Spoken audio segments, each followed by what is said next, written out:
but I'm here to talk about general concerns. Because every proposal is different, every community is different, and all of the concerns do not apply to every situation. So the goal of the people here in this community that have to make this decision is to take those risks and issues and concerns and apply their own logic to them. What matters here doesn't necessarily matter in Caledonia. So I'm going to talk about risks. I'm going to talk about the benefits that are often discussed in these deals. I'm going to talk a little bit about construction burden, financial nonsense that goes on in some of these. And then most importantly, I want to get to the last page, which is yes ever the right answer? Every person in this room uses technology. And I do a lot. I love it, technology. Yes has to be the right answer somewhere. And I think I have a decent opinion on it, and I'm going to lead you to it. But the first thing I want to talk about is, there's only one thing in the technology industry that everyone agrees on, and that is that all major changes in technology follow this pattern. If all of you remember the dot-com boom, we did exactly this. The internet came along, was a technology trigger, and up the path we go, overbuilding everything, crazy companies starting up with no business model. You reach the peak of that, and then the investors realize, hey, you guys aren't making any money. This doesn't work very well. Money gets pulled out, you drop back down to the trough of disillusionment. And then you eventually get back to the steady state where we are now. The internet's in everything. Every device, it's in your refrigerator, for heaven's sakes. Which I still think is dumb. But this is the only thing that is universal in technology. You don't know how long each segment is. You don't know how high or low the dips go, but you know that it follows this general pattern. So are we in an AI bubble? These circles are drawn to scale.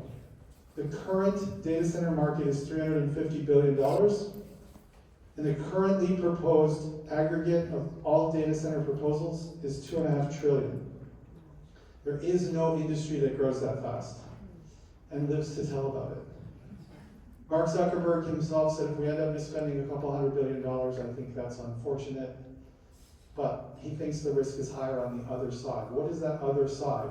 Well, technology trigger hits, it's AI, it's exciting, everybody sends their synapses firing and thinks of all these fantastic ways that we can put artificial intelligence in every product.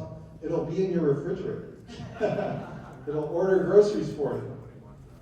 The current implementation of artificial intelligence is technologically very expensive. The implementation of, say, Google search is really inexpensive. So all they're doing in their heads right now is a simple piece of math. I have this very expensive process, and I want to put it in everything. You multiply those two things together, and you get, I need a lot of data centers. They also know that there's resistance to data centers. There's always resistance to big projects. And so they're throwing a lot of spaghetti against the wall in terms of proposals to see what sticks. They have no intention of building $2.5 trillion. They know that some even substantive portion of that will not make it past the starting line.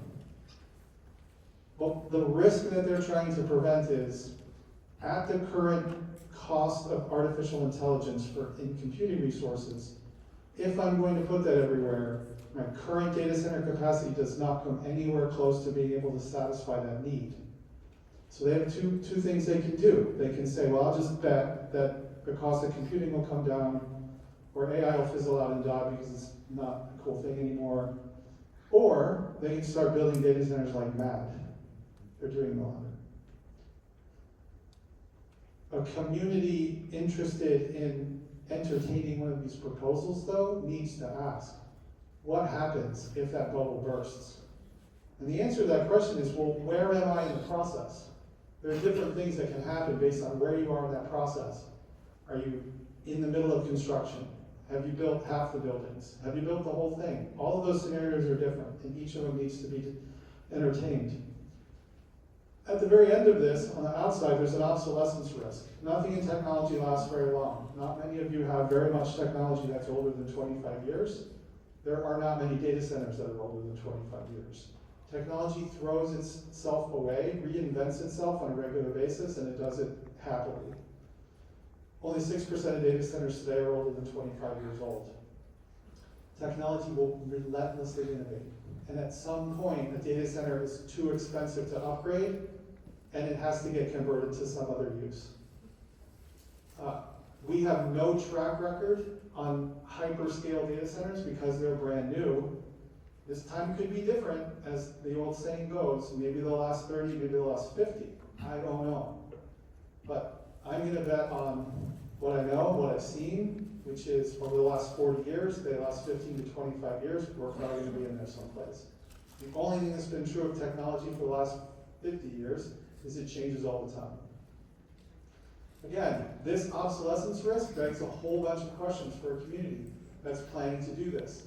I've bumped into a lot of communities that are looking very myopically at a dollar figure that like the tax revenue, and they're ignoring all the risks getting to that tax revenue, and they're ignoring the risks after they get to that tax revenue. This is a case where you have to understand what those scenarios are if the data center goes obsolete and you've got 1 million, 2 million, 3 million square feet of very purpose-built data center space, and a property owner that says, I can't use this as a data center anymore. There are also financial risks that have to be addressed, or at least contemplated now as the deal terms are being negotiated. Again, I've seen small communities not think they even have $1 of expense associated with these types of projects. My own community did that, and we laughed at them. We had a case study right down the street called Mount Pleasant, where 2 Microsoft data centers were being built. Microsoft wanted to build a third of that 3 data center cluster in our neighborhood. Mount Pleasant spent $1 million on legal fees just for that project last year. And they've asked for another $625,000 in their budget this year. This data is out there to be had. It's public information. I got it, anybody can get it, my village could have gotten it. Comparisons to other projects is a very important thing to do to understand that, like we all know, it costs money to chase money. Every business knows that. It's not free to sell things to people. It's not free to service the equipment, etc. It costs money to chase money. Another big risk, since a lot of these data centers are popping up in small towns, the party line will be, I like the small town because it's close to power, it's close to water, and the land is cheap. But it's not coincidental in my view that they're all going after small communities. Well, that creates a very large concentration risk for a financial concentration risk. No investor would tell you to put all your money in one investment. No company likes to have only one customer. To have a significant amount of tax revenue coming from a single taxpayer can be a large concentration risk, because if it dries up, only the taxpayers are left to put that financial burden back on. Project cost estimates, similar criticism to legal costs. Just, you have to be honest with yourselves. You have to understand how much it costs to run these projects. It's not sign on the dotted line, let the project run. Again, Mount Pleasant, Wisconsin is a good example. They're spending almost $3 million a year over the last 5 years on their project. Private consultants, extra city services, etc. It's an expensive endeavor. And the reason you do it is not so much to necessarily get to know, it's to get to what's the real net impact, positive impact to the community, or negative impact if the expenses exceed the revenue. Again, it's a matter of do your homework, do all your homework, get data from other communities to find out what it really is going to cost you to get to that promised land. How about you tell us what it... Hang on. Assessing the benefits. So as was stated previously, there's a lot of construction work in these projects. The construction work will employ over 1,000 people at its peak, and it will last for quite a while. It is very short term. Everybody knows construction is short term, but in no uncertain terms, you have to give them their due when they say, yeah, it's going to create a lot of construction jobs. I'll come back to that one in a minute. As was mentioned before, data centers employ high-tech staff. The answer is, data centers actually have a phrase called lights out operation. By design, they want to get as close to zero as possible. Northern Virginia has 549 data centers, and they average 20 employees per building. At its data center alley, it's the most dense area of the country in terms of data centers. It's a great data point to really understand how many jobs you're going to see. If you're doing this for the permanent jobs, you're doing it for the wrong reason. Data centers generate economic activity. In reality, it's the construction that's generating economic activity, and every community that's doing this a lot, year after year after year, they'll have some what looks like permanent economic activity, but it's the construction that's creating it, not the data centers. As a result of that, I've seen a lot of communities do this over and over and over again in order to keep that gravy train going. Data centers are benign neighbors after construction. Yes and no. A bird's eye view of a couple of towns that we were asked to take a look at to see how great things were in data center land shows the immediate area around a big data center campus is nearly devoid of all other development. It's almost like an anti-halo effect. I cannot explain it, but it just leaps off the page when you look around at them. And lastly, hosting a data center makes you some sort of tech hub and attracts other technology work, and it just doesn't. No offense to my data center counterparts in the industry, but they are the broom closet of technology. We need them, you gotta put the broom someplace. They're really important, and they're really large, so they can't go in expensive real estate in downtown San Francisco, but they're not sexy. There's a construction burden to these that's actually exacerbated by the technology change problem. So technology changes all the time. If I'm building a 10 data center campus, I'm gonna build them one after the other, not all 10 at the same time. Because if technology is changing at building 5, I only need to retrofit the first 4 instead of all 10 if I've built them all at the same time. Plus the logistics of building all 10 at the same time is really difficult in most parcels. So while that's good in some sense because it manages the risk of obsolescence, it draws out that risk over the period of construction, it creates a construction burden on the people that live nearby. This is not lightweight construction, it's not building a house, it's building a very large industrial scale building. And for that to be going on for 8 to 10 years, really begs some questions about how to protect the residents, how to protect their real estate values during a very protracted period of time. So again, measure the impact. Know what the reality is of the business, know what the schedule looks like, and make sure that you've understood that impact and that you're okay with that impact. Maybe you are, maybe the parcels are really far removed from living human beings, maybe not. But again, it's a matter of doing your homework and understanding what all the pros and cons are going to be. Small towns are often also getting outclassed. I tend to think that tech companies are doing this on purpose.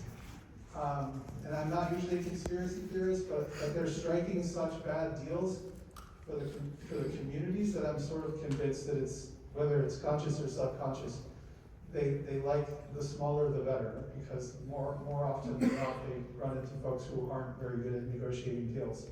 The red text up here is literal text out of 2 agreements in Wisconsin that I can't believe them when I read them. I have to read them out loud to have it. The company has agreed to pay for these public improvements. Then I deleted the legal text that just distracted you while you read it. In exchange for the company being reimbursed. Well, like, try that out the next time you have something that you agree to pay for. See how it goes. Developer will pay upfront for infrastructure improvements that benefit the entire city, and then developer essentially pays itself back for infrastructure improvements through property taxes. Well, that's pretty cool too. I am not saying, because I don't know the terms of your deal, I don't think they've been released. We don't know either. Yeah. I am not accusing you of being in this situation. I'm merely pointing out that this is a risk that needs to be managed. There are also other mistakes related to some of those financial risks from the previous slide. We have one city in Wisconsin that thought they could get away with $10,000 a year in expense to manage a project of $1 billion plus. I mean, it's nuts. Another one, $100,000 a year in city admin costs, and the first dollar of tax revenue benefit in 2045 if the construction hits its schedule. I mean, these are cities that were too enticed by the dollar figure, and then too, I'll stretch here, arrogant, in thinking that they were negotiating a good deal. Again, not accusing you of being in this situation. I honestly don't think that you're anywhere near this situation. I think you've got far better folks negotiating for you than what is here. But this is a risk for small communities up and down.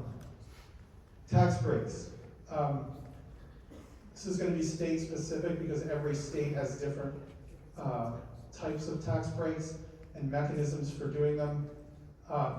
But whether it's a state granted tax break, which your community will have no control over, or whether it's a local tax break, the old hold your nose and accept it model of tax breaks was you generate economic activity, we'll give you tax breaks in the short term because we know that the economic activity that you're generating will create taxes to cover what we gave you in tax credits. That was the trade. But we've chipped away at that for 40 years, and at least in my own state, we're doing deals with people to giving them $450 million in tax breaks and generating 100 jobs. That's nuts. So, my own editorial comment is maybe it's time we return to original principles on this. We'll give you something, but you have to give us something plus in return.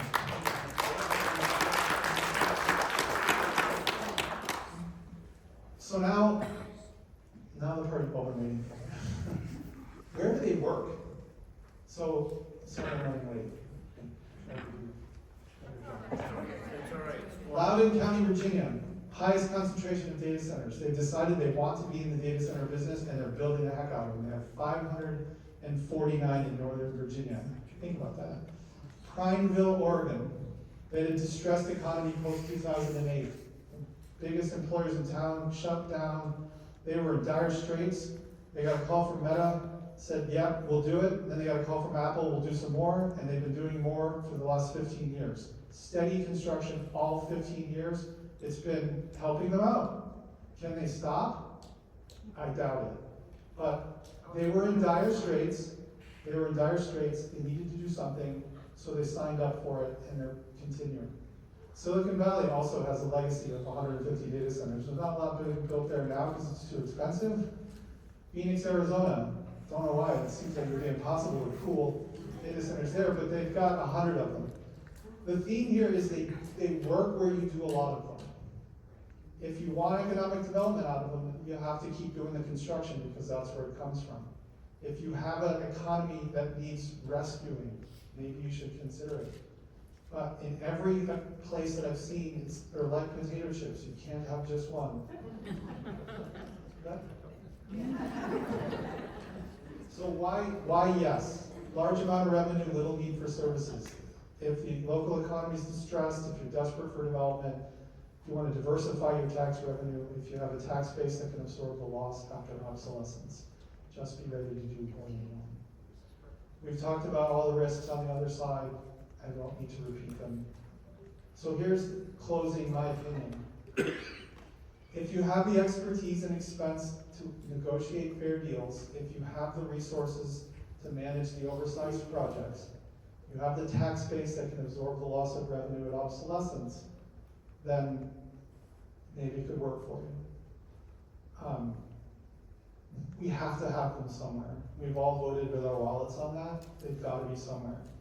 The question is, where is the right place for them? And it is a massive decision to start the first one for a community. And I do not envy the people in this community or any community that has to make that decision. It is a really difficult decision. All I can say beyond what I've already said is be careful. There are pros and cons. Anybody that brings you all pros or all cons is lying to you. There have to be pros and cons across the board. It's a matter of laying them out and weighting each of the pros and each of the cons, and then calculating. This is like how programmers think. You calculate and you come up with the answer. The answer should leap off the page if you've done your homework on the pros and cons, and you have a reasonable agreement on the weighting of those pros and cons. It's as simple and yet as difficult as that. So I wish this community good luck. I think my community came to the right conclusion, and the data center picked up and moved down the highway about 15 miles, and we think that's a far better place for it, because not for that reason, because it fixed a lot of the problems that we had with the parcel that they had chosen, which was extremely convenient to Microsoft and very inconvenient to the entire community. So it's again, it's a tough decision, and I really don't envy the people who have to decide. You should have some sympathy for them, because it really is a tough decision to make. And keep talking about the pros and cons as a community, and you'll get to the right answer.